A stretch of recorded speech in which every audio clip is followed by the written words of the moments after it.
arrived at the airport before sunrise with a suitcase that felt heavier than it should.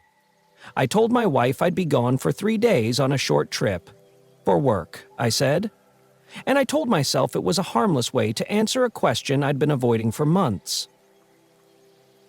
If I stepped back from us, even briefly, what would she do? The terminal smelled like cold coffee and cleaning fluid. Announcement chimes drifted over rows of empty chairs. My reflection in the glass looked like a man who wanted certainty more than comfort. My name is Michael Harris. Her name is Karen. 8 years married, a house that photographs well, a calendar full of ordinary plans, and lately, a quiet in our rooms that didn't feel like peace. Small things had started to collect in the corners of my mind. The way she kept her phone face down. The way she said goodnight from the hallway instead of the doorway. The way her laugh shortened on calls I couldn't hear. So I booked the ticket, printed the itinerary, left it on the counter where she could see it. An honest lie to measure an honest answer.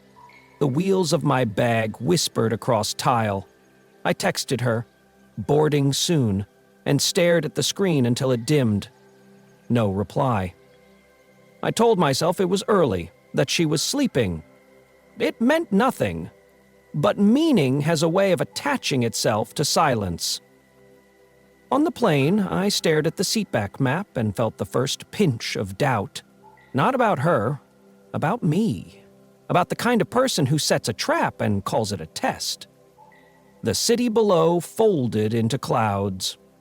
I thought of our kitchen clock, the steady tick that used to soothe me. The way we once moved around each other without thinking. How trust used to be background noise because it didn't need to be heard to be real. At the hotel, I set my bag down, opened the curtains to a grid of yellow windows, and held my phone until the screen warmed my palm. Still nothing. I typed landed and added a heart I never use. A peace offering to the part of me that hates suspicion. Minutes later, a reply. We need to talk when you get back. 6 words that don't explain anything and say everything. I replayed the message in my head until the period at the end felt like a door latch. I went for a walk to wear out the restlessness and found myself staring into restaurant windows, counting the pairs at tables, imagining their conversations, wondering when 2 people stop being a team and start being 2 solo acts who share an address. I came back to the room, set my phone on the nightstand, and tried to sleep. The air conditioner hummed. A police siren passed somewhere far below. In that wavering half-sleep where thoughts blur into memory, I saw our living room at dusk. The couch with the dip where she sits. The framed photo from our 2nd year. The one where her hair is caught by wind and she's half laughing. And it struck me that I remembered the moment, but not the sound. I woke to sunlight and a single new message from her. How's the trip? I answered like a normal husband on a normal day because that was the role I had chosen. Fine. Meetings all day. You good?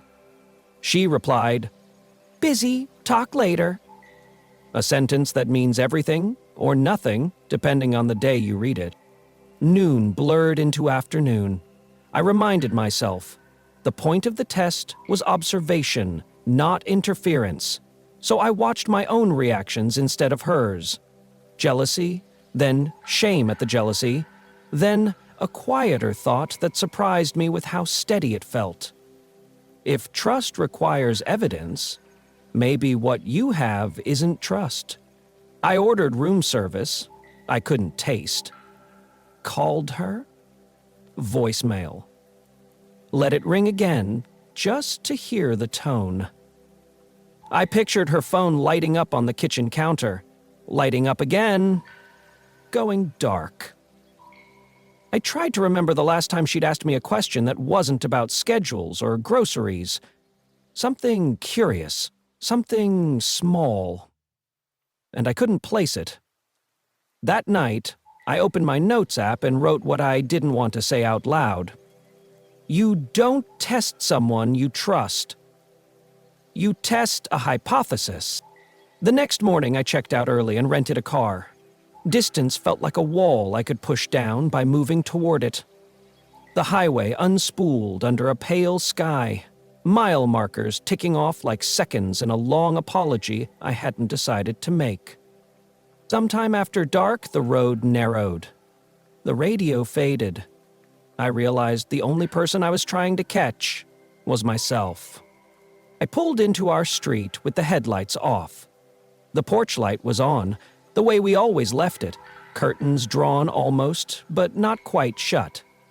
The rooms behind them glowed with the soft yellow that used to say, safe. I parked a few houses down and walked the last stretch like a stranger. The key felt colder than usual in my hand. I stood there a moment and listened, because you can learn a lot from a quiet house if you let it talk first.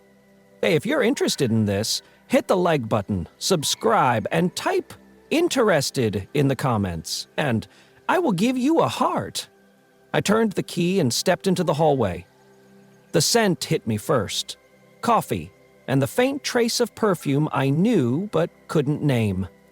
My shoes sat neatly by the mat, her coat on the hook. The kind of normal that can feel like a mask when your chest is tight. I set my bag down without letting it touch the wall, as if noise might tip something over. That's when I saw it. A small change I wouldn't have noticed any other day. The umbrella stand moved a few inches closer to the door. Nothing. And not nothing. The living room looked arranged, not lived in. The throw blanket folded perfect and square. The remote aligned with the edge of the table. Every rectangle in the room looked measured. I told myself to breathe and listen. The house answered with the refrigerator hum and the faint tick of the thermostat. Then my phone buzzed in my pocket and I jumped like a guilty man. A text from her. At home. I stared at the words and felt an odd calm, like a runner who sees the finish line and knows the hard part is deciding how to cross it. Just got in, I typed, and waited. Upstairs, a floorboard made the smallest sound. Wood settling, or a step paused mid-thought. I moved toward the stairs and placed my hand on the banister we chose together from a catalog after arguing about 3 identical options. It felt solid, cool, too clean. On the 3rd step, I stopped, because a memory landed with the weight of a book. 2 weeks earlier, I had come home to find the bedroom lamp angled differently. The shade turned so the seam faced the wall. I had turned it back, without asking myself why. I climbed the rest of the stairs slowly. At the top, our bedroom door glowed warm beneath its frame. I touched the knob and felt my pulse in my fingers. I didn't kick the door, didn't shout her name. I opened it the way you open a cabinet you already know is empty. Gently, because the only sound worse than a moment breaking is the sound of yourself breaking in it. The room was tidy in a way that didn't match the clock on the nightstand. A glass with water rings sat carefully on a coaster.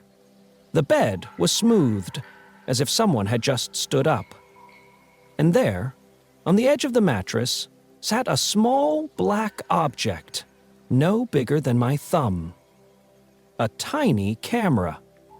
The kind used to log a scene without being part of it. I didn't move for 10 seconds, because sometimes the best way to see the truth is to let it stand still. Then I stepped forward and looked closer. The lens was turned slightly toward my side of the bed. It wasn't dusty. It was on.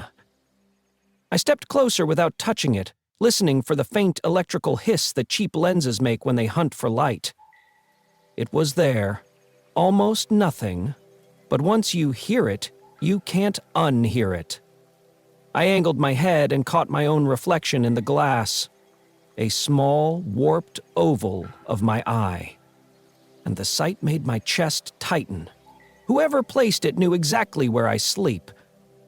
I followed the wire with my eyes. No wire. Battery. Which meant someone had to replace it regularly. Which meant someone had been in here often enough to keep it alive. I scanned the room the way you scan a paragraph you're sure you've read before.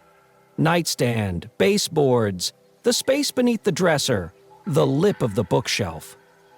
The camera wasn't a one-off. No one takes the risk for a single angle. There are always two. I crouched and checked the power outlet by the dresser. The faceplate sat at a strange angle. I eased it free with a fingernail and felt plastic give under the edge. Behind it, another lens stared back like a pupil. I put the plate back slowly and stood up, afraid of every accidental sound my body could make. From the hallway, the house gave a small breath, a tick, a shift, nothing I could name. I moved to the closet, then stopped mid-step. The carpet pile near the door was flattened in two places, small parallel lines like something heavy had been dragged or set down and lifted again. I looked up at the shelf where our carry-on bags usually sit. Her blue one was gone. Mine was there. The space next to it was clean dust. Downstairs, my phone buzzed. I didn't answer. I watched the bedroom door and waited for a shadow to pass, for any proof that this was more than geometry and nerves. The hallway stayed empty. I told myself to work the room, not the fear. Start with the facts you can touch. I opened the top drawer of her nightstand. A book, a lip balm, a pair of reading glasses she never wears at night, and a folded receipt. I unfolded it with clumsy fingers. 2 chargers and a universal travel adapter from a small electronics store across town. Dated last week. Paid in cash. I set it back exactly the way I found it and closed the drawer with my palm pressed flat to mute the slide. In the bathroom, I checked the mirror frame, the vent, the light fixture above the sink. Nothing obvious. But when I closed the cabinet, I noticed a tiny chip in the paint near the hinge, the kind of mark an impatient screwdriver leaves. I knelt and traced the baseboard behind the trash bin. A thumb-length section had been pried and reseated. Cameras don't always need to see faces. Sometimes all they want is sound. I turned off the bathroom light and stood in the doorway until my eyes adjusted. The bedroom's soft glow made it easy to pretend everything was normal. I couldn't afford normal. I crossed to the dresser and pulled open the shallow top drawer where we keep passports. Mine was there, rubber banded to the old one. Hers was there too. Under them, a slim, matte black rectangle I didn't recognize. I lifted it out and felt the weight settle into my hand. A data logger. No screen, one button, one tiny LED that flashed once and died. I didn't press the button. I didn't need to. The question wasn't whether it recorded. It was who it reported. A floorboard sounded again, fainter this time, deeper in the house. I breathed slowly through my nose, counted to 5, then exhaled until my ribs ached. On the wall near the door, a small framed photo hung slightly crooked. We were at the lake in that picture, both squinting. I straightened it with my fingers and felt the frame stick for a fraction of a second, as if it had been set into something tacky. I lifted it off the nail. A pinhole stared back from the drywall the size of a grain of rice. I set the photo on the bed beside the first camera. The room looked less like a place to sleep, and more like a diagram I hadn't been taught to read. My phone buzzed again. Another message from her. Are you awake? I typed, barely, and watched the status dots bloom and vanish,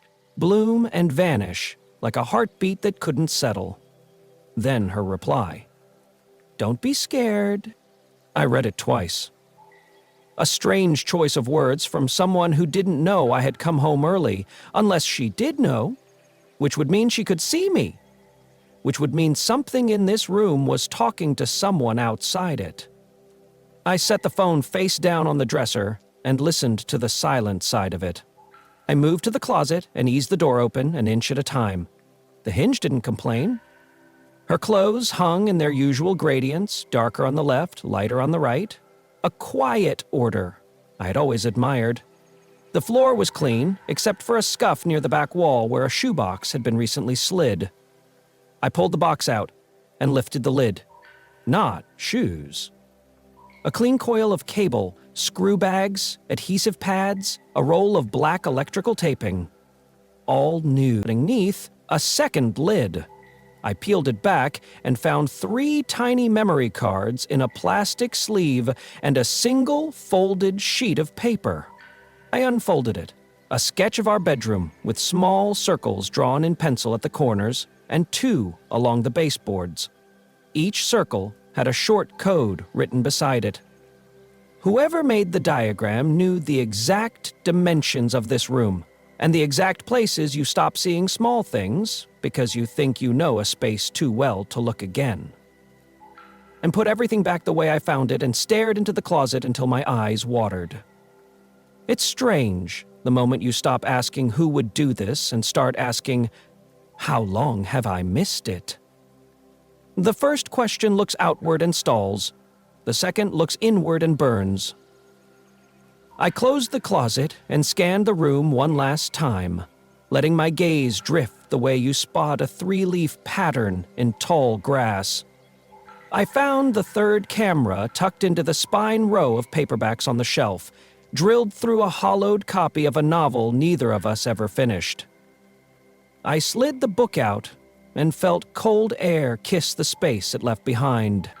Down the hall, a soft thud. Not the house this time. A human sound. I placed the book on the dresser, picked up the small data logger and slipped it into my pocket. I turned off the bedroom light and stood in the dark with my palm on the doorframe until my heartbeat returned to a rhythm I could use. In the hallway, the nightlight cast a low crescent on the floorboards. I followed it to the stairs and listened to the air that pools over a staircase at night. Nothing moved. I stepped down one tread, then another. On the third, the riser gave a thin complaint, and I paused until the sound died. At the bottom, the living room held itself like a breath. I crossed to the front windows and pulled the curtain back a finger width. The street was empty except for the same 3 parked cars and the river of faint light from the corner lamp. A moth tapped the glass twice and wandered away. I let the curtain fall. In the kitchen, the clock over the stove read 10:41. 2 mugs sat drying on the rack, both recently washed. The dish towel hung straight. I opened the drawer with the charging cables and found 2 missing. The junk drawer below it was too orderly. The batteries aligned, the tape scissors pointing the same direction. Normal, if you're trying to make normal look like itself. I opened the back door and studied the lock. No scratches. A hairline crack in the old paint someone tried to press back into place with a thumbnail. The refrigerator hummed and shut off. In the sudden quiet, I heard a whispering electronics make when they speak to each other. Not from the kitchen. From deeper in the house. Small, regular, a timed breath. I followed it past the dining room and into the short hallway that ends at the basement door. The sound gathered there like cool air. I rested my hand on the knob and felt a faint vibration through the old wood, a mechanical pulse you only notice when you're looking for reasons to. I pictured the diagram in the closet, the circles at the baseboards, the neat handwriting. I pictured the space under our lives, the place we rarely visit except to put away winter or fetch paint. I opened the basement door and let the dark spill up around my ankles. The air down there is always different, drier, colder, but tonight it felt occupied. I stood until the shape below me turned into steps. until the wall found its angle. I took one step, then another, counting softly in my head so I'd remember how far down I'd gone if I had to come up fast. Halfway, I stopped and listened. The hum came from the left. A soft LED glow bled into the shadow at the bottom of the stairs. I followed it, hand flat along the wall, until my fingers found a cable tacked along the concrete. I traced it to a small metal box the size of a paperback fixed to a joist. A 1-inch light winked every 3 seconds. Not our router. Not our security panel. Something added, then hidden. I reached into my pocket for the data logger and held it next to the blinking light. The rhythm matched.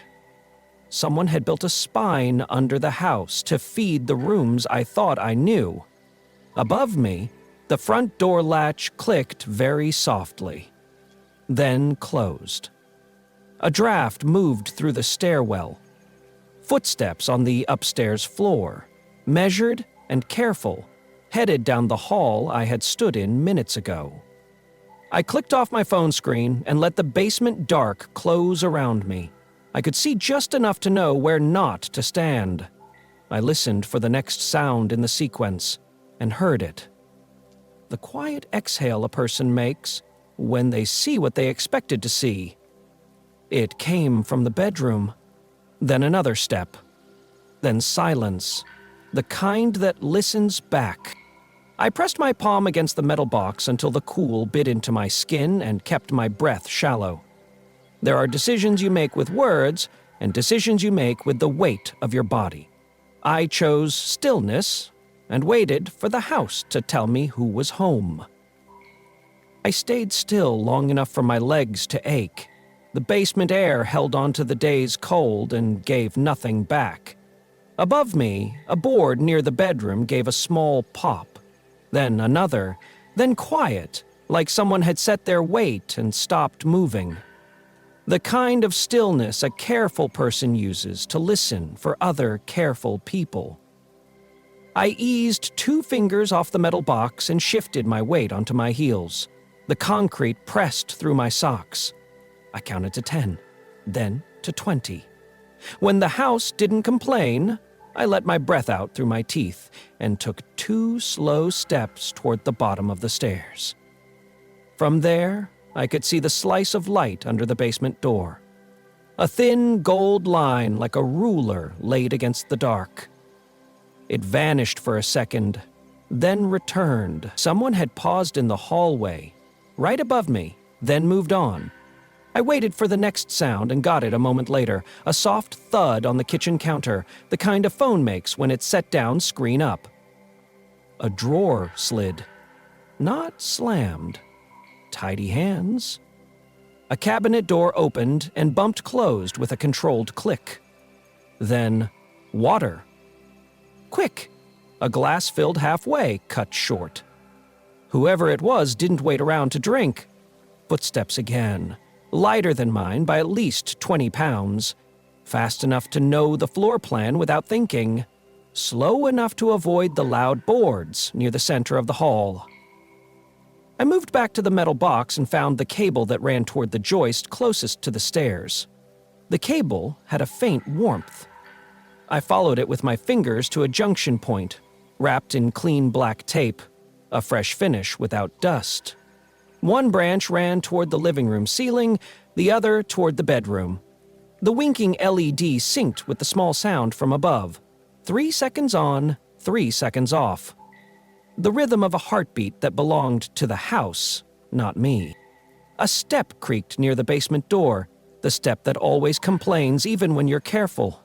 The gold line of light widened by an inch. I pictured a hand testing the door, calculating whether anyone had opened it tonight. I took 2 silent steps back into the deeper dark until I could touch the cool brick of the foundation, spread my fingers, and feel somewhere to belong. If I had to vanish into silence, the door didn't open.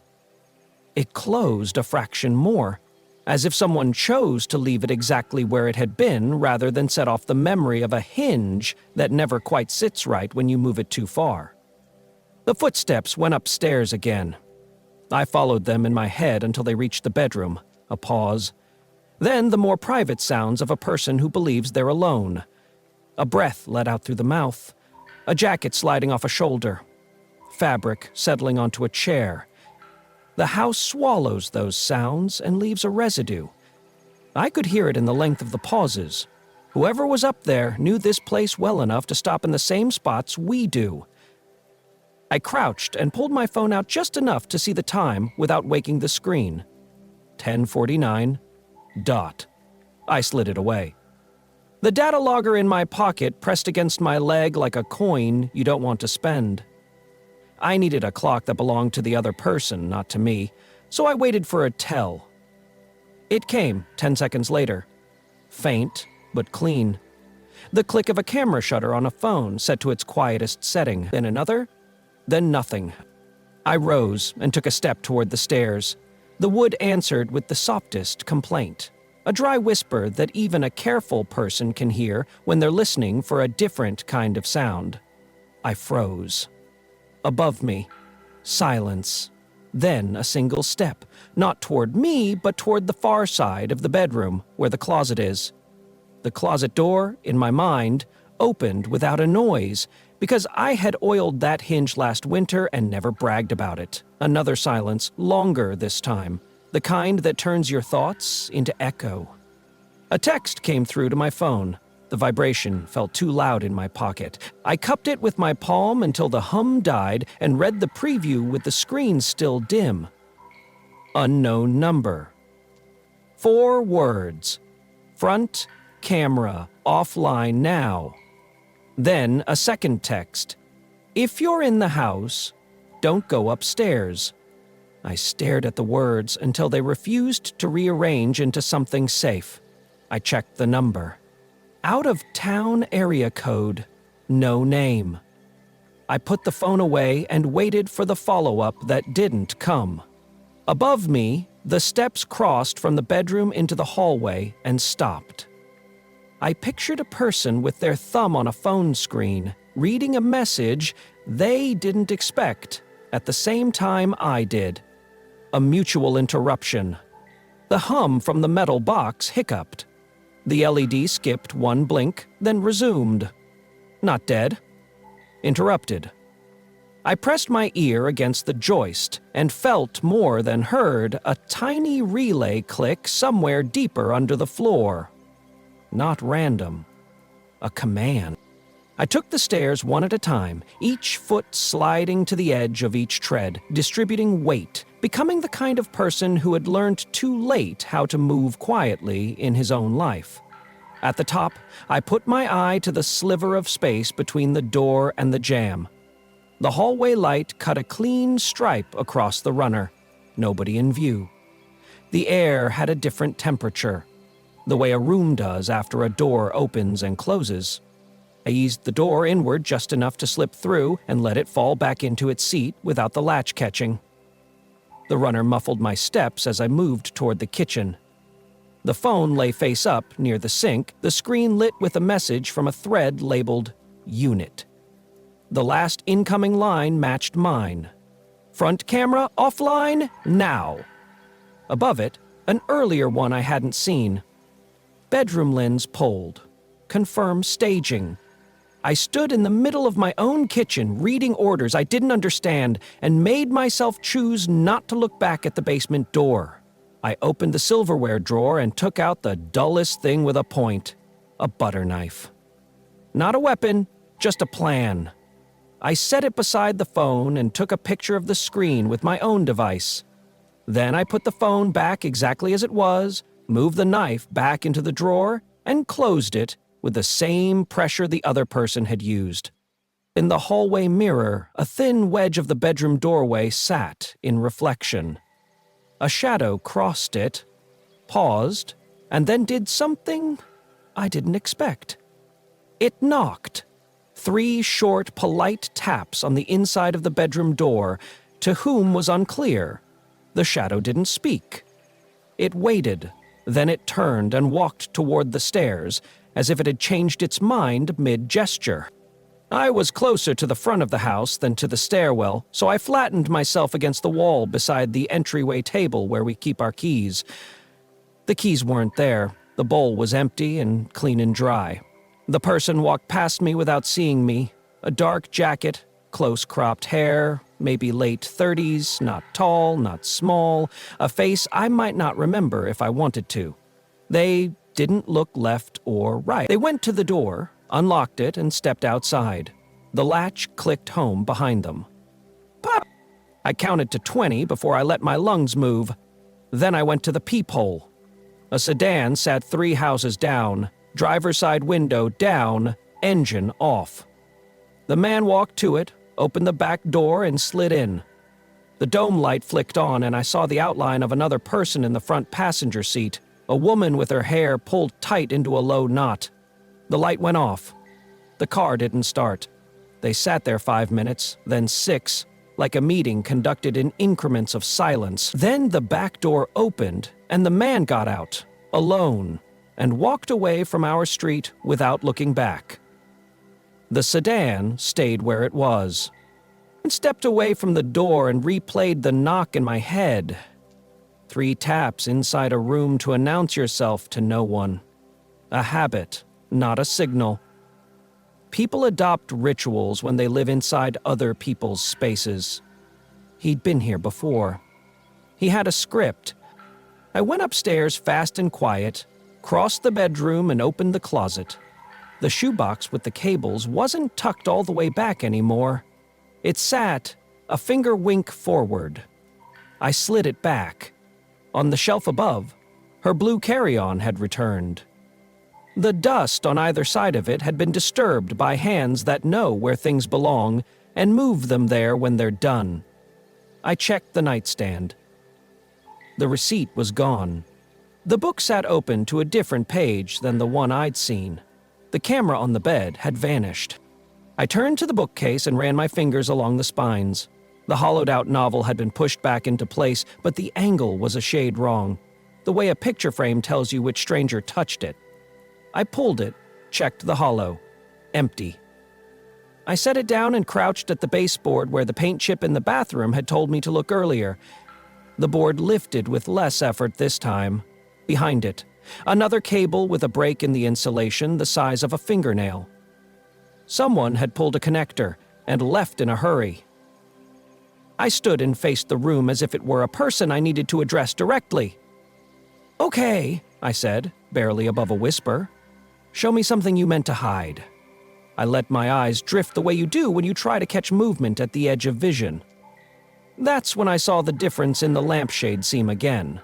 Not its position, its stitching. 3 stitches near the bottom were slightly darker than the rest, the thread newer. I lifted the shade and found a thumb-size hollow sewn into the fabric. Inside it, a flat plastic sliver the size of a postage stamp. A tracker. Not for location, for proximity. It didn't care where I went, it cared where I stood. I put it on the nightstand and stared at it until the idea landed fully. I hadn't come home early to catch a person doing a thing. I had walked into a game already in the late innings. The test wasn't mine anymore. It was theirs. My phone buzzed in my pocket again. Same unknown number. "You're safe for 10 minutes, it read. "Then they'll loop the side yard cam and come back through the kitchen. Don't confront. Collect. If you have the logger, do not plug it in here." I typed back before I could stop myself. "Who are you?" The typing dots appeared, then disappeared. Reappeared.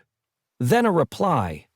Somebody who paid once and knows how the receipt looks after. A beat later. "Check under the top stair tread. 2 nails look the same. 1 isn't." Whoa. I went to the staircase and knelt. The second tread from the top had 2 finish nails on its right edge. One shone a little cleaner than the other. I pressed it. The nail gave slightly. I slid my fingernail under the tread and lifted. It came up on a hinge like a tiny door.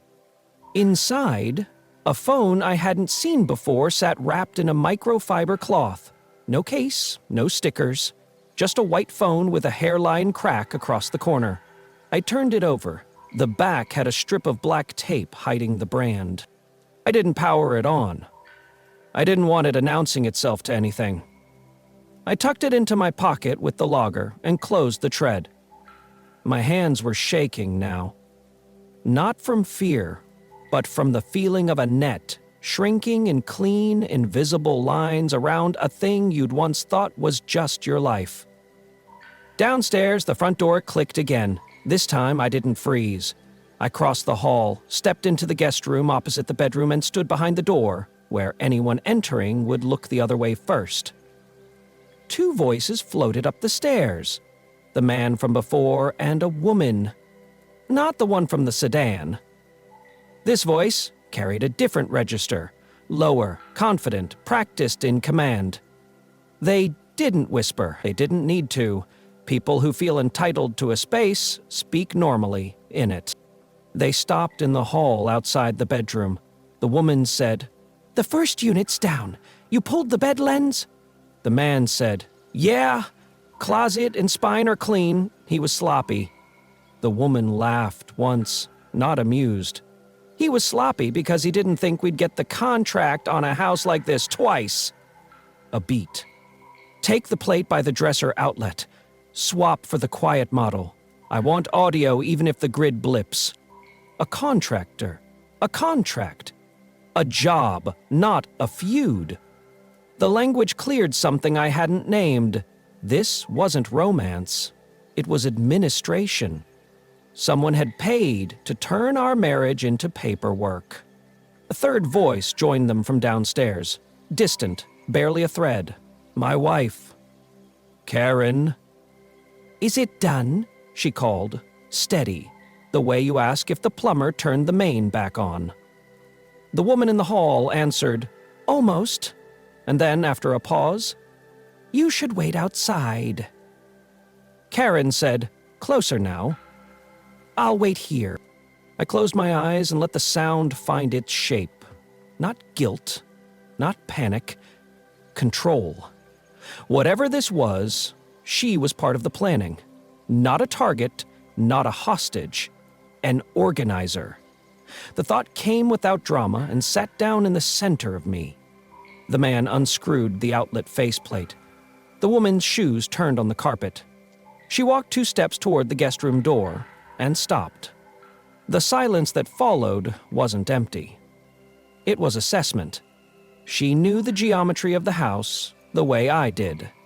She was looking at the line of light under this door and measuring it against how much light she remembered leaving here last time. My hand found the door's edge. I held my breath until my chest hurt. The woman said, "Check the guest room." The knob turned. The door opened an inch, then 2, then wider.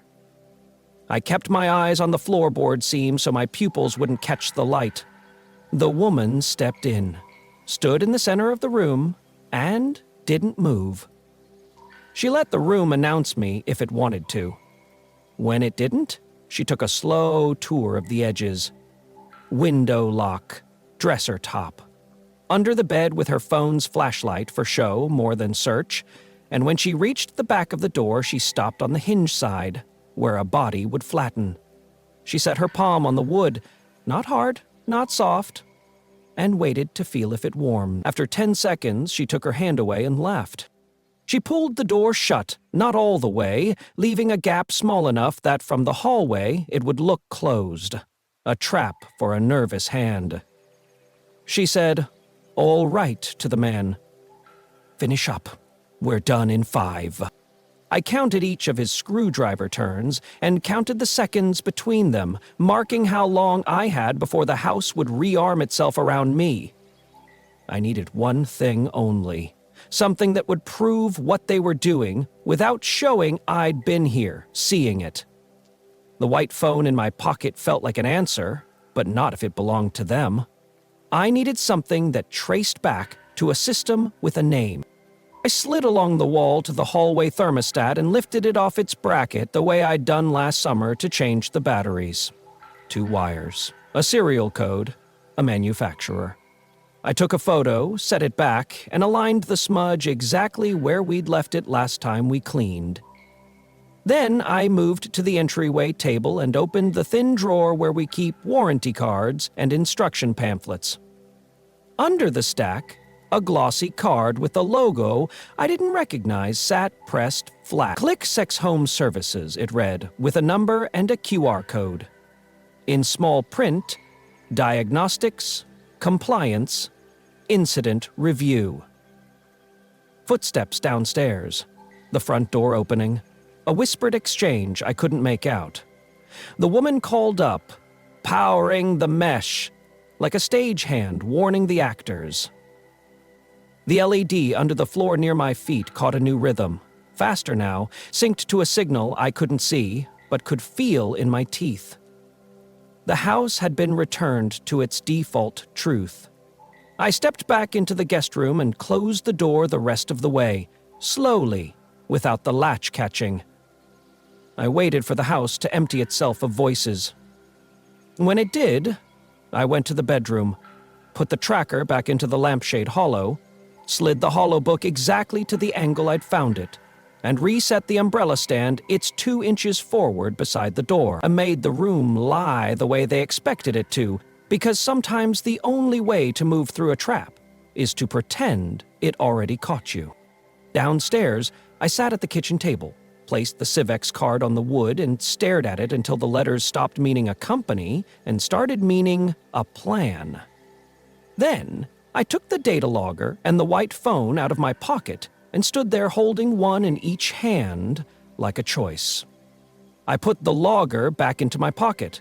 The phone I wrapped in a dish towel and slid into the cavity behind the top stair tread. I pressed the tread down until the nail clicked and the seam disappeared. When the house finished its long exhale, I texted the unknown number. "Come alone tomorrow at 6 a.m., side gate. If you're lying, bring a receipt." The dots appeared, paused, and then a single reply. "You'll hear the creak in the gate hinge. That's how you'll know it's me." I locked the doors, turned off every light I'd turned on, and stood in the dark of my hallway, listening to the new heartbeat I'd learned tonight. The hum woke, blinked, rested, and woke again. Somewhere above me, a camera I hadn't found yet kept its small eye open for the picture I presented to it.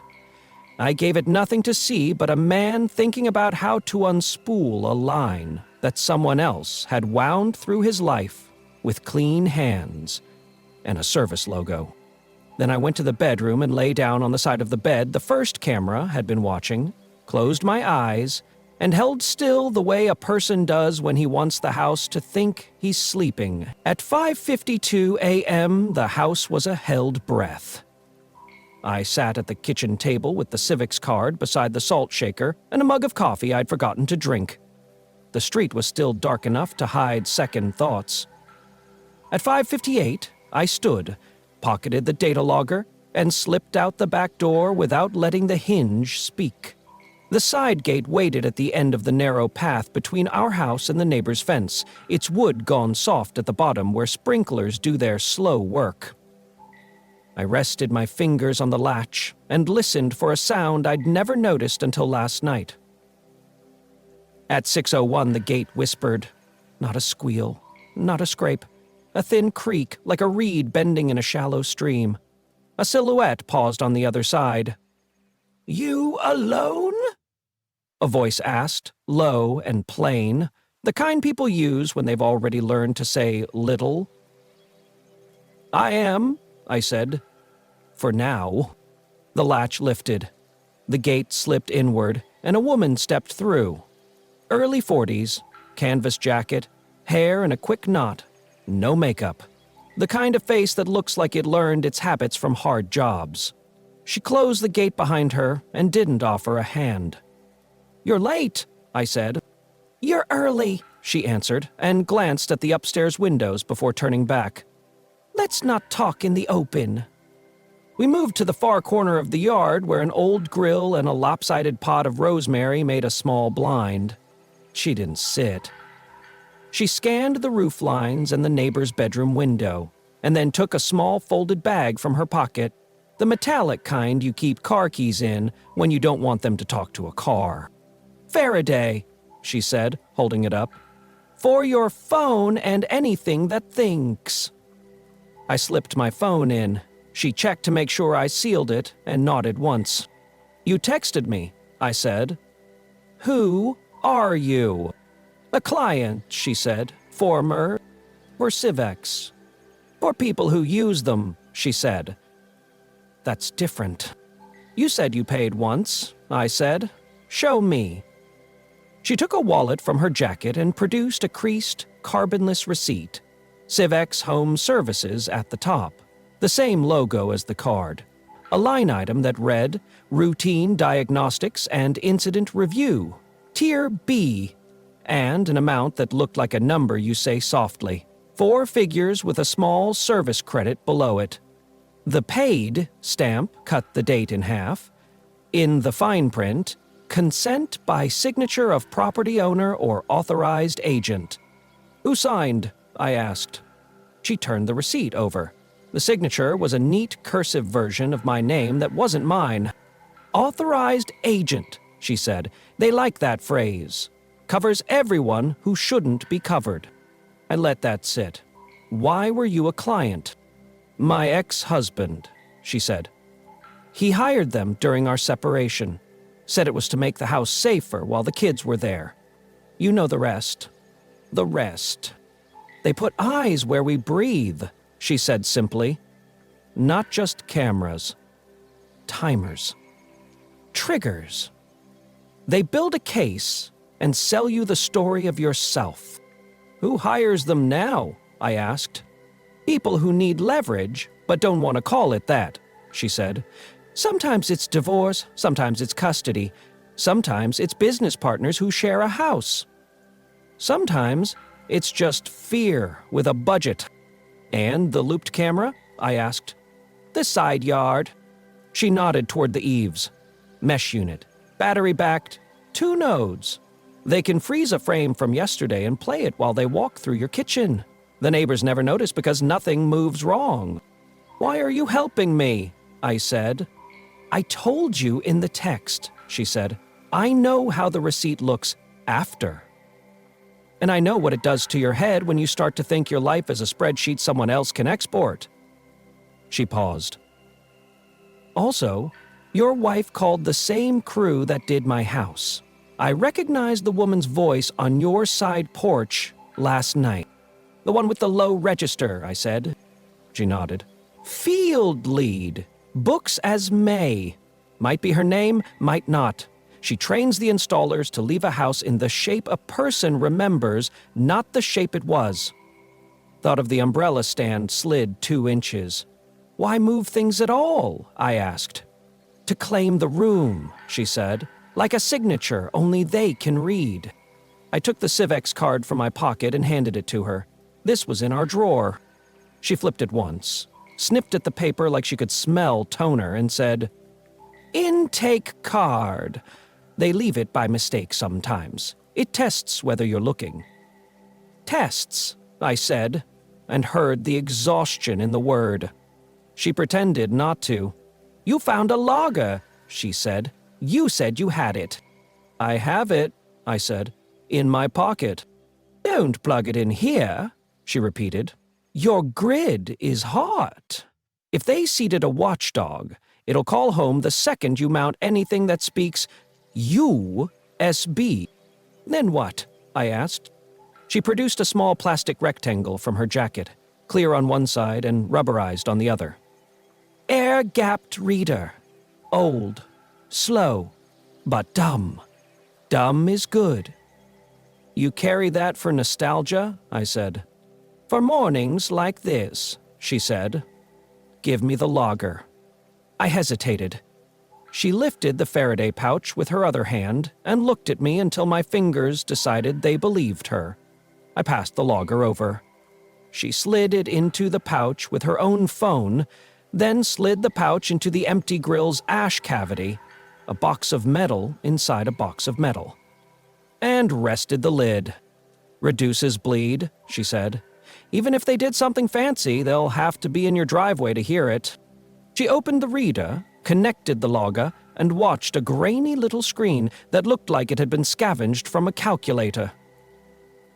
"Okay," she said softly. "It's alive." "What's on it?" I asked. "Not much," she said. "Because it's not a recorder.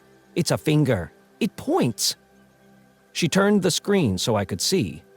A series of timestamps listed in 2 columns. Left labeled capture, right labeled relay. Some were minutes apart, some hours. At the bottom, a tag, Civex Hub, X13, Alto. "What's that?" I asked. "Their local mother," she said. X13 is a mesh ID. Alto is the neighborhood cluster. It means your house is part of a group. At least 3 addresses share a hub within line of sight. "Neighbors," I said. "Or the rental on the corner," she said. "Or the empty house with the lawn that stays too neat." She scrolled. The top line was, "Last night, 10:41 p.m. Capture, 10:42 relay, 10:43 confirm. A second entry at 11:06.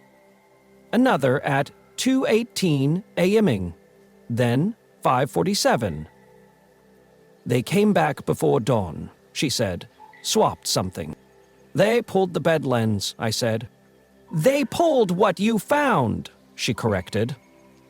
They never pull what matters. They rotate decoys to see where your eyes go. That drawing you found in the closet? It told you a story. The real network doesn't need your room map. She closed the reader and returned the logger to her pocket.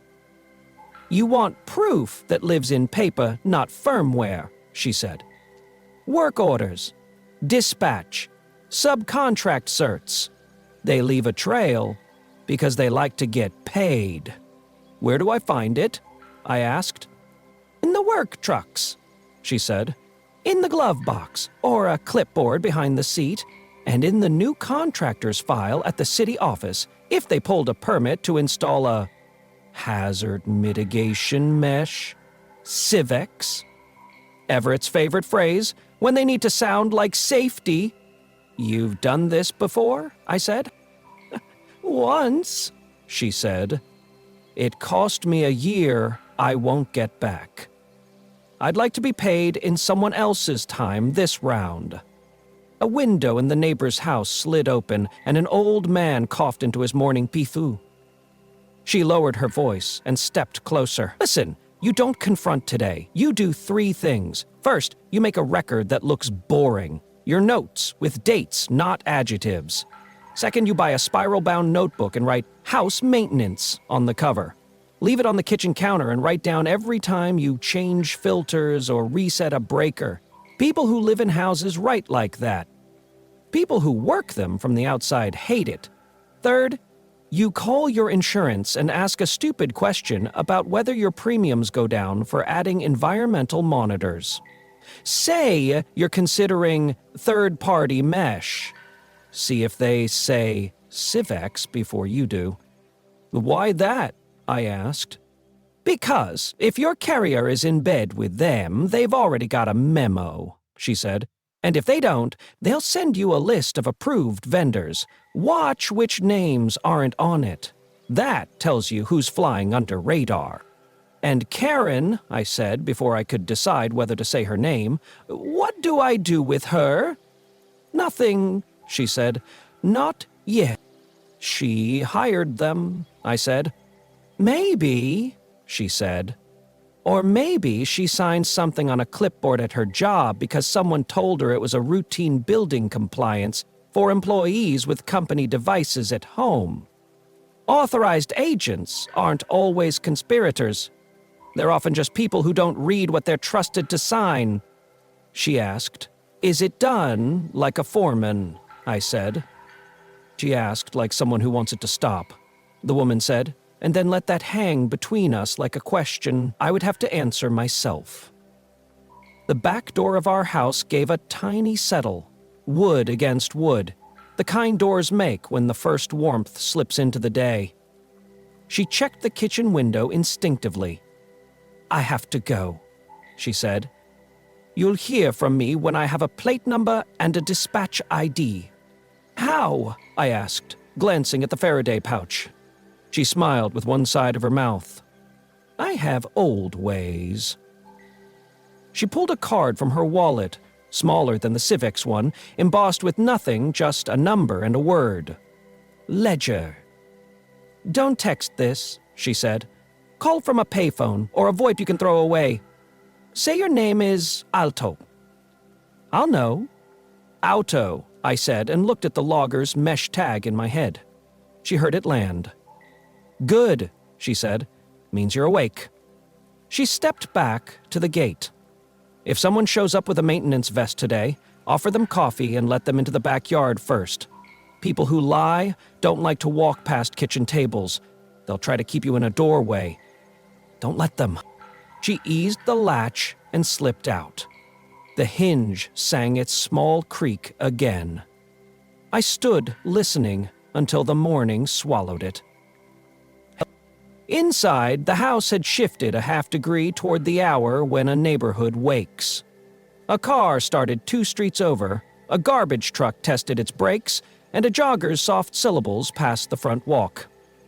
I set the Faraday pouch on the counter, pulled my phone out, and resisted the pull to scroll. I opened the Notes app and wrote, 601 Gate, female former client, shows receipt, Civics Tier B, Mesh X13 Alto, work orders live in trucks, permit phrase, hazard mitigation, mesh, insurance test call. I wrote the way a boring person keeps their life, nouns, times, verbs, that don't sell themselves. Then I took down the spiral notebook from the junk drawer we keep for takeout menus and clean pages we never use, wrote house maintenance on the cover, and opened to the first page. I wrote, reset, back porch breaker, checked, dryer vent cleared side gate latch, May, replaced hallway smoke detector, tightened basement handrail, October, lubricated stair tread hinge, tested thermostat batteries. It wasn't true in that order, but it was true enough to look like a person who lives here lives here. At 7:03, I called our insurance from the garden. Speaker off, voice light. I asked if premiums go down for air quality or leak sensors. You know, those third-party mesh systems everyone's using now. The representative paused, put me on hold, and came back with a list of preferred partners. Civics was not on it. She did, however, read a disclaimer about affiliated vendors supported under enterprise contracts.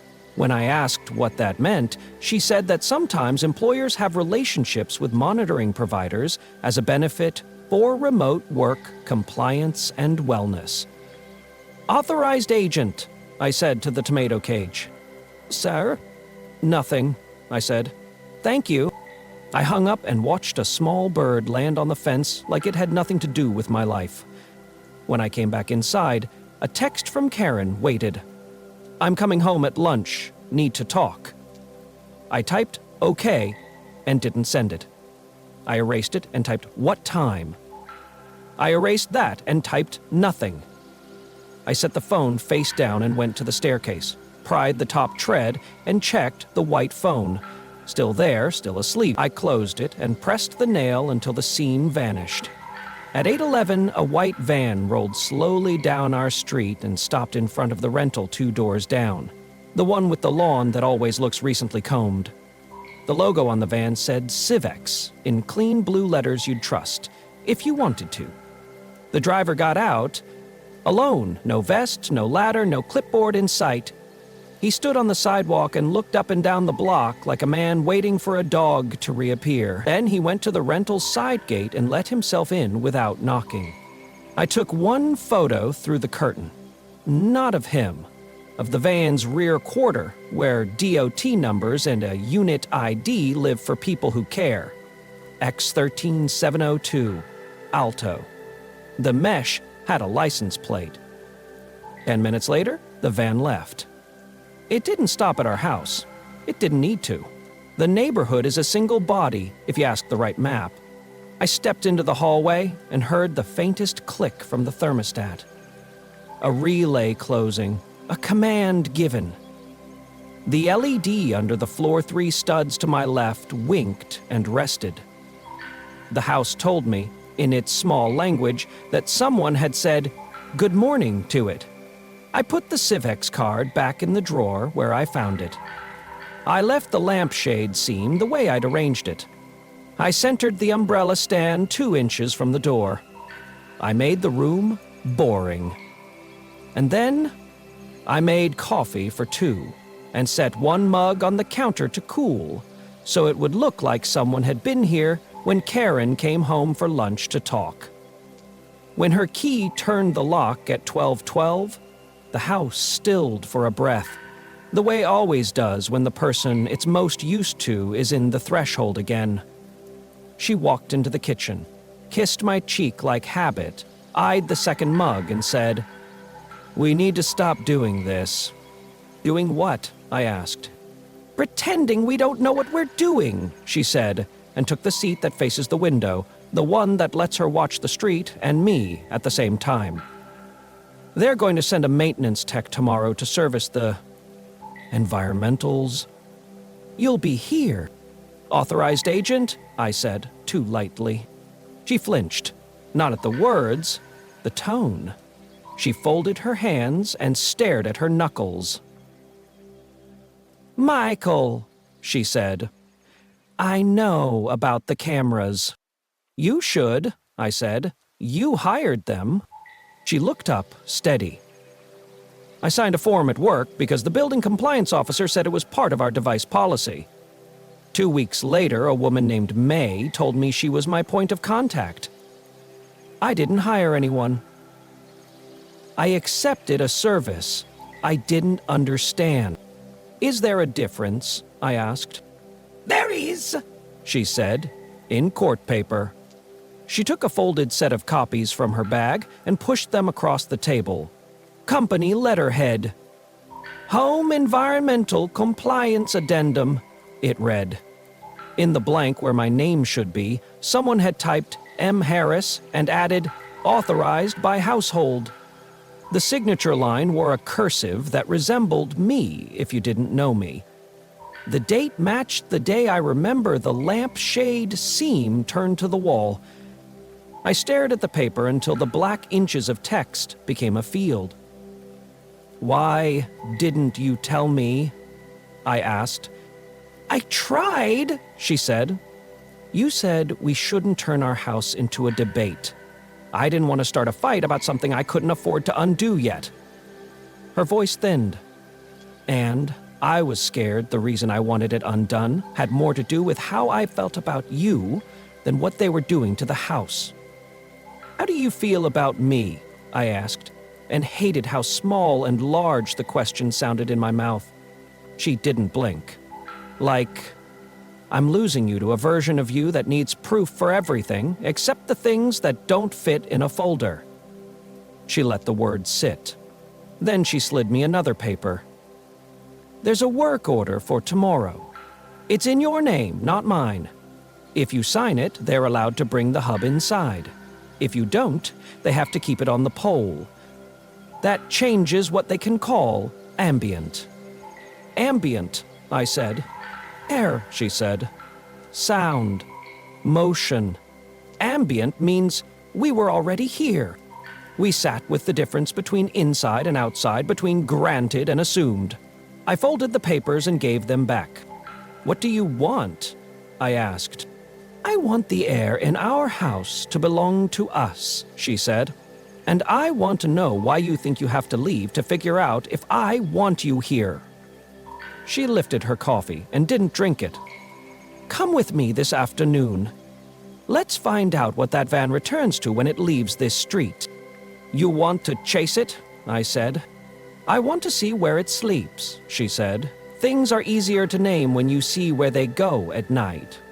I thought of the mesh tag, the van unit ID, the rental gate latch that didn't protest. I thought of the woman at dawn with a receipt and a word, ledger. That sounded like a ledger. Keep score without telling you who wrote the rules. "Okay," I said. "We'll follow it."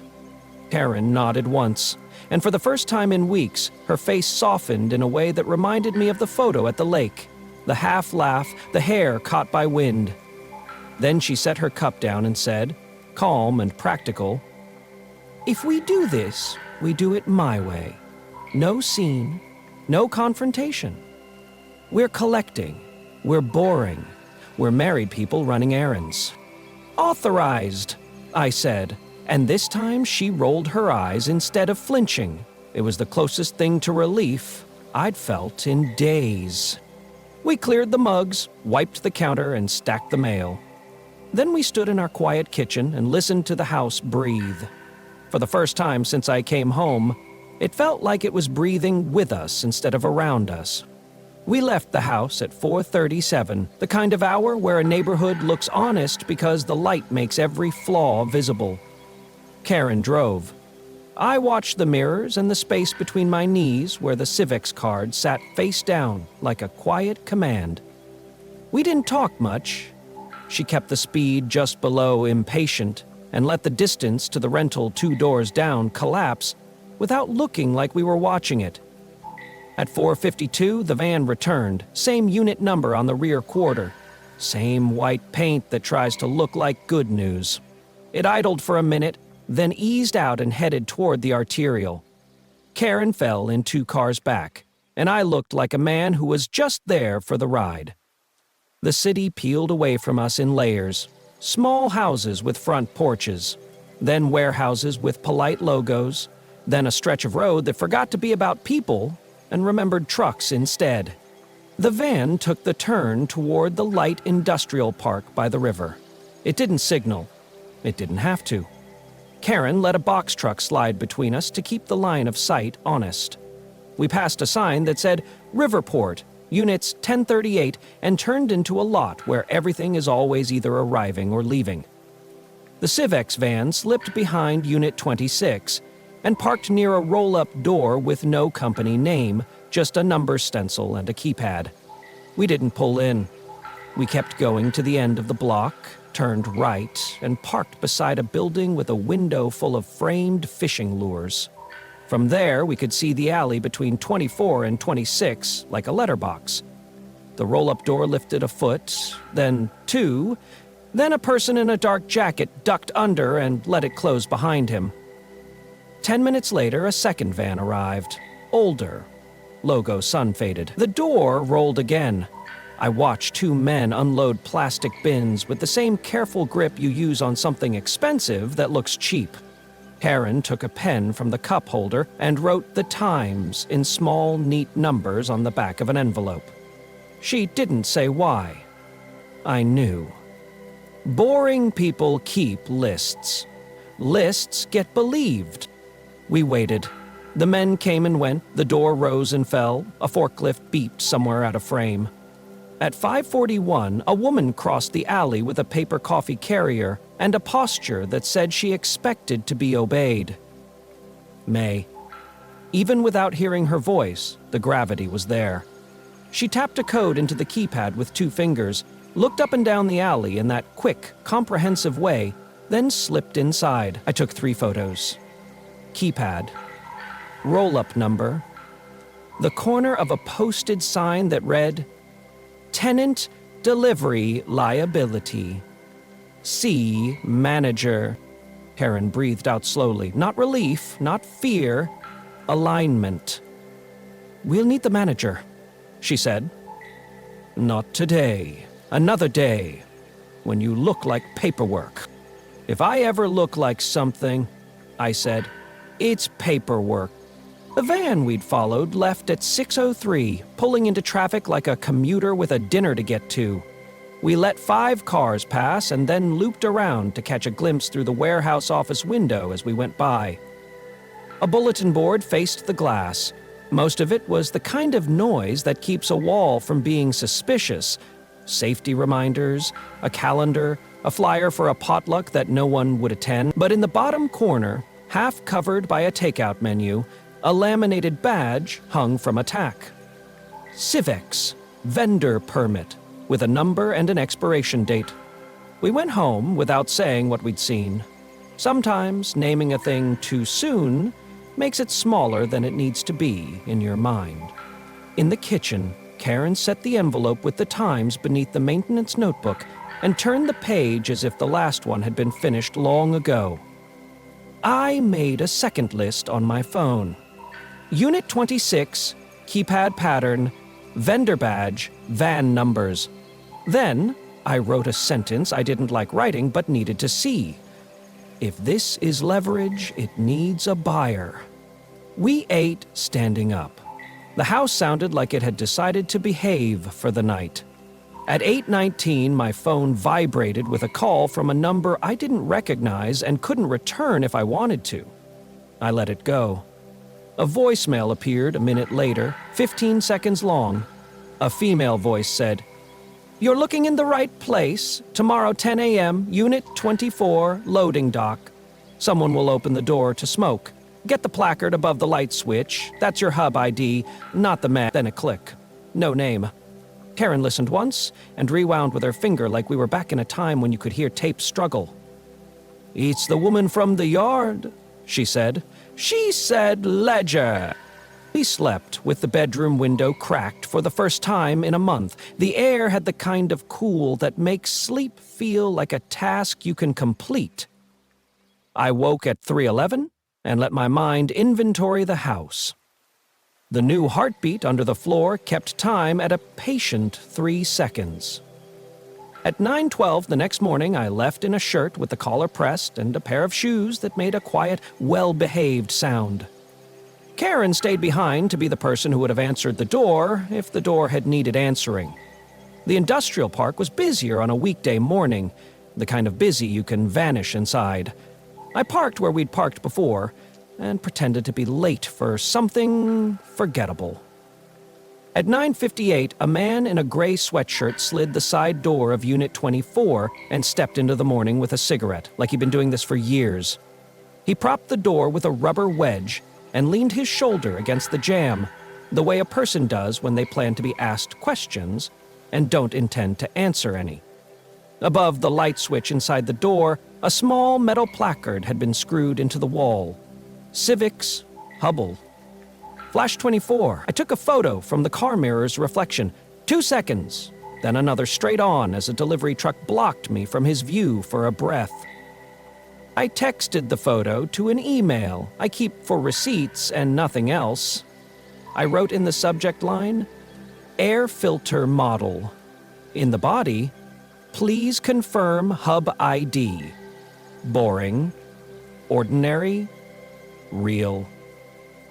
Back home, Karen had a printout from the city permits site open on her laptop. Public records with the dust still on them. "Hazard mitigation mesh," she said, tapping the screen. 6 permits in our cluster this year. Contractor, CWX Technical Services. She pointed to the address. Not the warehouse. A registered agent suite downtown where companies list themselves when they only intend to be a name. CVEX, I said out loud. Cyvex with a vowel missing. They pretend not to be each other, she said, until a subpoena puts the letters back. I called the industrial park manager from the sidewalk out front, where the house isn't listening as closely. I introduced myself like a polite, dull man who pays bills on time and expects other people to do the same. I said, I was looking to confirm vendor access so I can authorize them with my insurer and avoid coverage issues. I said, coverage issues, the way insurance people do, with an apology built in. The manager put me on hold. When he came back, he read a single line from a list. Civex, access level 2 to 24/26, he added, like a man who didn't want trouble. They're tenants through the end of the year. Do you ever see them? I asked. Never, he said too quickly. Office-only vendor. After lunch, a maintenance tech arrived at our door in a navy jacket with a Civex patch stitched clean enough to have never been washed. He was late 30s, the kind of Curtis that belongs to someone who has learned that people are less afraid of men who say thank you. Karan met him on the porch, offered coffee, and gestured him into the yard first, like the Dawn woman had told us to do. He declined the kitchen. He wanted the breaker box and the side yard. To check bond and ground before we review your interior. He said your interior like a hotel staffer. We followed at a distance, polite enough to look normal. He opened the panel with a speed that suggested practice, and photographed the breakers one by one, naming them quietly under his breath, not for us, but for the recording in his shirt pocket. When he asked to see the thermostat, I walked him through the hall and stopped in front of it like a host, unsure how to lead a tour of something unremarkable. He removed the faceplate and scanned the serial. "We'll bring you into Tier 2 by Q1, he said. "Better analytics, fewer false positives." "False positives for what?" I asked. "Environmental anomalies," he said. "Pressure gradients, sound signatures, load spikes," Karen said evenly. "Ambient," he agreed, like it was a favor. He didn't ask to see the bedroom. He didn't need to. He knew the room by the mesh map on his tablet. In the kitchen, he slid a small form across the table. "We're offering an interior hub upgrade at no cost to Tier A households," he said. "All it means is cleaner data and quicker response." "All it means is you can call it inside," Karen said, still even. He smiled, a tired smile meant for people who confuse nouns.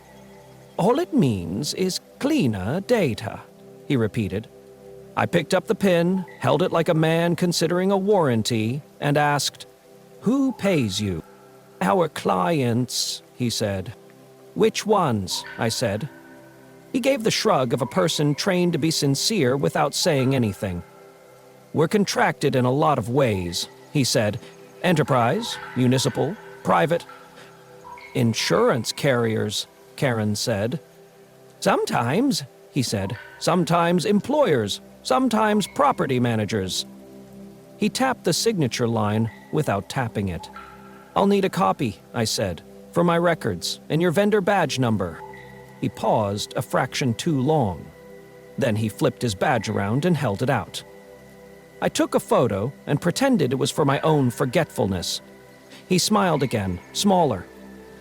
"I'll come back tomorrow," he said, standing, "when you're ready to improve your safety posture."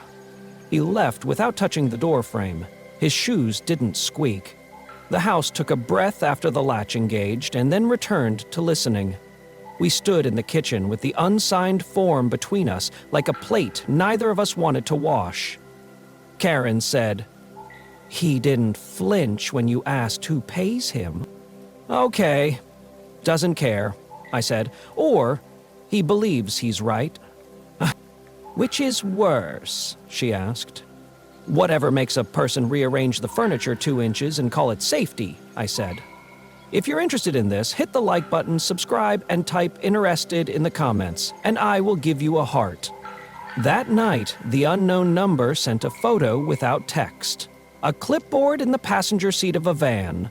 Top sheet titled "Dispatch," auto with unit numbers and addresses. Ours was there. Tomorrow's date. A note. Tier uplift attempt. Owner's signature pending. I saved the image and printed it. Paper turns guesses into facts. Other people have to respect. In the morning, I went back to Riverport, alone, and brought a box of donuts that looked like an apology. I walked into the manager's office and asked if I could leave them for the folks in 24/26, who are always working since they're never in the mood to be thanked. The manager laughed in that way people do when you've said something that lets them avoid responsibility. He pointed to the break room. On the way, I passed a corkboard labeled "Weigh Bills." One corner held a sheaf of carbon copies with Civex headers. I didn't take one. I read 2. The second showed a line for Fieldley Mayed Edwin, a signature neat enough to have gone to school for it. May had a last name, or a letter that played one on paper. I wrote it in my notes, as if I'd always known it. The manager came down the hall behind me with a key ring and a story about a tenant who'd once driven a forklift into a water heater. I laughed, then asked if Unit 26 ever received oversized deliveries that required the roll-up to be unlocked by staff. "They have their own access," he said. "They pay extra." He paused, something like curiosity or pride crossing his face. "You wouldn't believe how little space they use in there," he added. "All wires and cabinets, not a chair in sight." At home, Karen had brought our old printer back to life long enough to make 3 copies of the environmental compliance addendum the building gave her. She'd highlighted the phrases that let companies into houses through a side door called device governance. She said 1 copy on the counter, 1 in the locker we never use by the garage, and 1 inside the spiral-bound maintenance notebook, like a pressed leaf. People who keep records in triplicate are hard to push past. At noon, the unknown number called again. "They're going to move your hub from 24 to 26, she said. "Fewer eyes on the parking lot." "They'll pitch you again on the interior mount before they do it." "Why move it?" I asked. "Because your street isn't passive anymore," she said. "You saw them. They know you saw them. If you put the hub inside, they call it consent. If you don't, they need to get quieter." "What do we do?" I asked. "Make it public while it still looks private," she said. "File a police report you don't expect anyone to love. Ask for an incident number. Attach your city permit copies. Then send that incident number to your building's compliance officer with 'for awareness only' in the subject. People who make messes hate brooms with case numbers." Karen sat next to me and listened, her expression the careful stillness of someone putting each sentence into a drawer with a label. The woman added, "And don't forget your neighbors. Mesh means group. If you're the only one who says it out loud, you're the problem. If 3 houses say it, it's a cluster." We walked the block at 5 p.m. with a plate of cookies like 2 people who wanted to be part of the neighborhood. We didn't talk about cameras. We asked about gutters and fence heights and who to call about the pothole by the hydrant. Then, as if remembering something small, we asked, "Do you get visits from a company called Civex? We're thinking of environmental monitors because of the leak on Cedar last month." The couple 3 houses down said yes once for the landlord. The woman across the street said she signed something for the city because her niece installs for a contractor and told her it helps with fire safety. The rental next to the corner said, "No English," then brought a signed Civex door hang tag from a drawer like a trophy. I took photos with permission. No names. Just the shapes of consent. Back home, I wrote the kind of paragraph that reads like a shrug in an email and attached the incident number we'd obtained from a patient officer who typed while I spoke. Then I sent it to the building compliance address on Karen's paperwork with a subject line that made no threat at all. "For awareness, vendor access overlap." The reply came at 9:17 the next morning, a corporate apology with no nouns. "We appreciate your diligence. Civex is an affiliate vendor for certain enterprise contexts. Home participation is voluntary and governed by agreements. Will review your case." "Affiliate," Karen said, and underlined it twice with her finger on the screen. At 10:03, the same maintenance tech returned to our door with the same smile-toned 1 size down. He offered the hub again. I held up the incident number and the printed photo of the dispatch sheet that included our address. "We're moving slow," I said. "My insurer is confirming vendor status. I'll sign nothing until they reply." He held his breath behind his teeth and then let it out. "Understood," he said, because his training manual told him to. "We'll reschedule." He took a photo of our thermostat from waist height and left. If you're interested in this, hit the like button, subscribe, and type "interested" in the comments, and I will give you a heart. By afternoon, Ledger called from a line that didn't ring so much as appear. "You have two paths," she said. "You can litigate and let this eat a year, or you can squeeze the relationship that feeds them." "Which is faster?" I asked. "Relationships hate sunlight," she said. "Send the incident number and the vendor badge photo to the industrial park manager and copy the city permits desk. Ask whether access levels include residential mesh management. Use those words. They'll forward it to legal to avoid answering. Legal will ask tenants to behave. We did it sentence by sentence, the way you move fragile glass. We wrote without adjectives. We attached without italics. Then we went for a walk and let the emails exist without our breath on them. 2 days later, the van stopped parking at the rental. It parked a block over, out of line of sight. The LED heartbeat under our floor relaxed by half a second, the way an animal does when it thinks you went back to your routine. The umbrella stand stayed where we left it. The lamp seam remained aligned.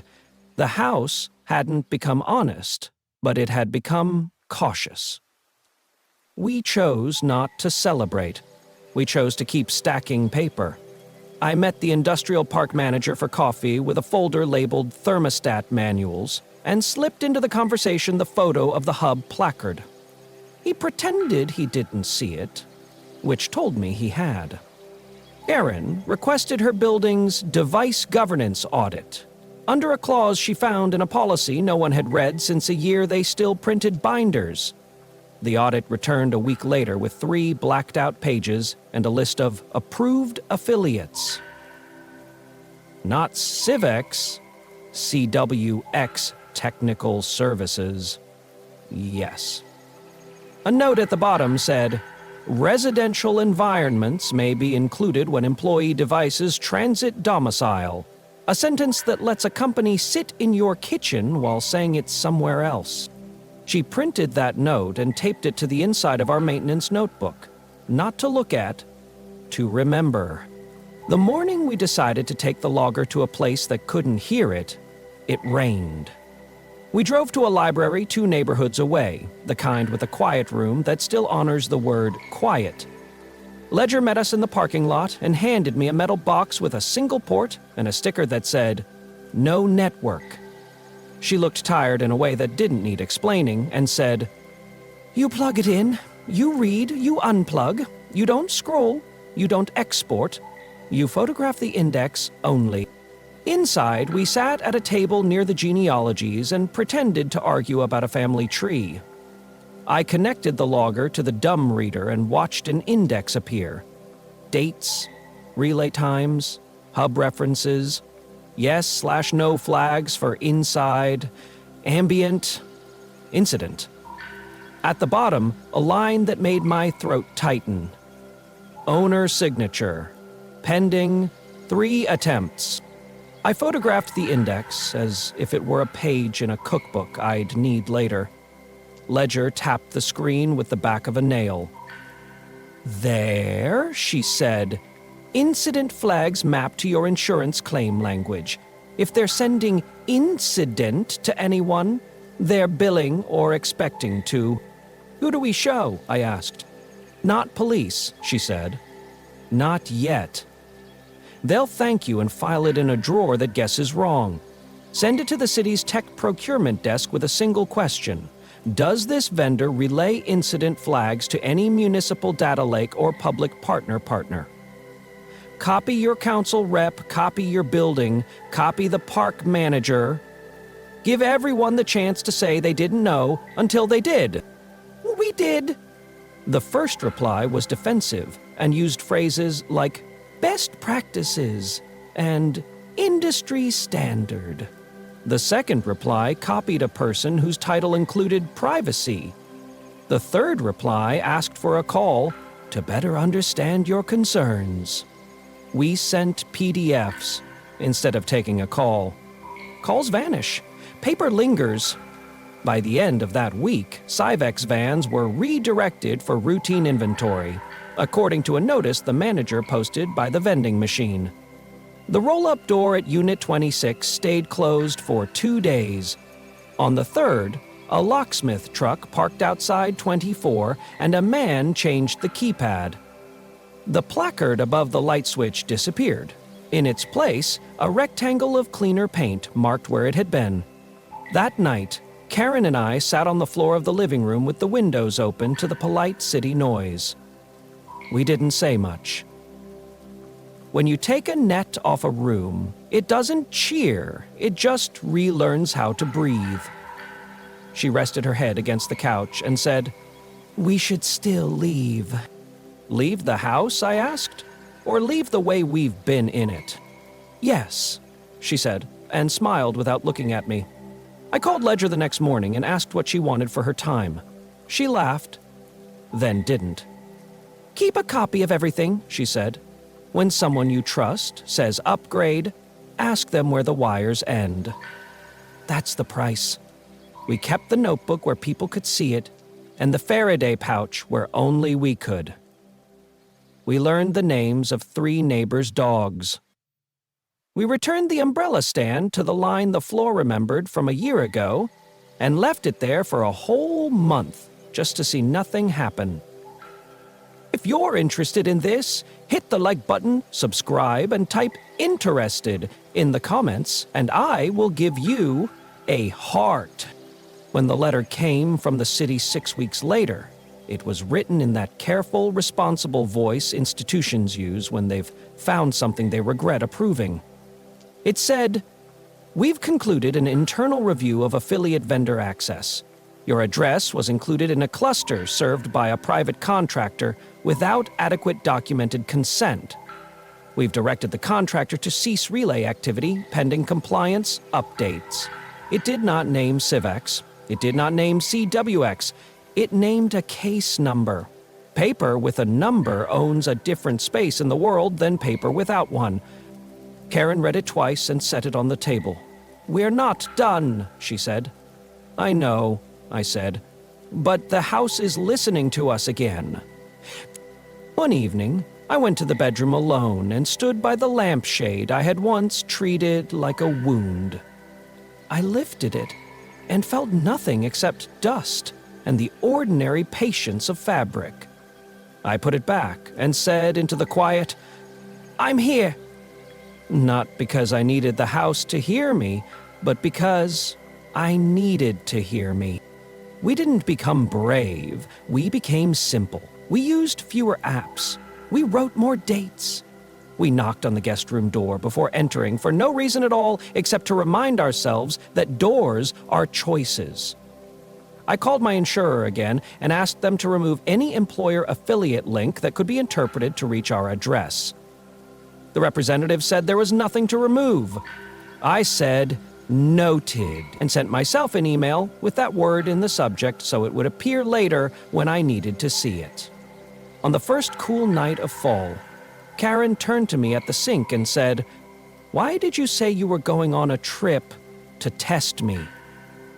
"Because I didn't know how to ask if you still wanted me," I said, and waited for the room to judge me. "And now?" she asked. "Now I want you to tell me if you do," I said. She folded a towel and placed it on the oven handle with the precision of a person claiming a small corner of the day. "I do," she said. We didn't hug like a declaration. We bumped shoulders. We set plates to dry. We let the boring parts of a life be the structure again. The Civics vans still exist. They park in other lots with other roll-up doors behind them. The mesh still pulses in 1,000 floors I'll never hear. Our cluster shows up less frequently in the logger index now, and when it does, the incident column reads A/A. Ledger says that means nothing and everything. She says companies rebrand and data finds new rivers, so you stay a little dull and a little ready. We decided to keep one camera, a real one, ours, pointed at the front step, mounted by a friend who teaches high school shop. Not because it will save us, because it's honest. Because I like the way the porch looks in the morning when it catches the first light. And there's proof of that in a file I named myself. If you're interested in this, hit the like button, subscribe, and type "interested" in the comments, and I will give you a heart. Some nights, I still wake and listen for a heartbeat under the floor. Old habits don't disappear. They fade until they're just another sound you fold into the larger sound of a house doing what houses do. When I hear it, I count to 3, and then remind myself. I know where the wires go, and I know who gets to say yes in these rooms. In the maintenance notebook, between the page where I wrote lubricated stair hinge and replaced smoke alarm, there's a list a lawyer once told me to write. It's titled, Where Consent Lives. It has 5 lines. In signatures you recognize, in rooms you can enter, in words you understand, in contracts you can leave, in people who say your name and mean you. Karen found it and added a 6th line in smaller handwriting. In the air between 2 people who choose to breathe the same air. Some endings are quiet because they're not endings. They're the moment a story that wanted to be about fear becomes a story about attention. We're not brave people.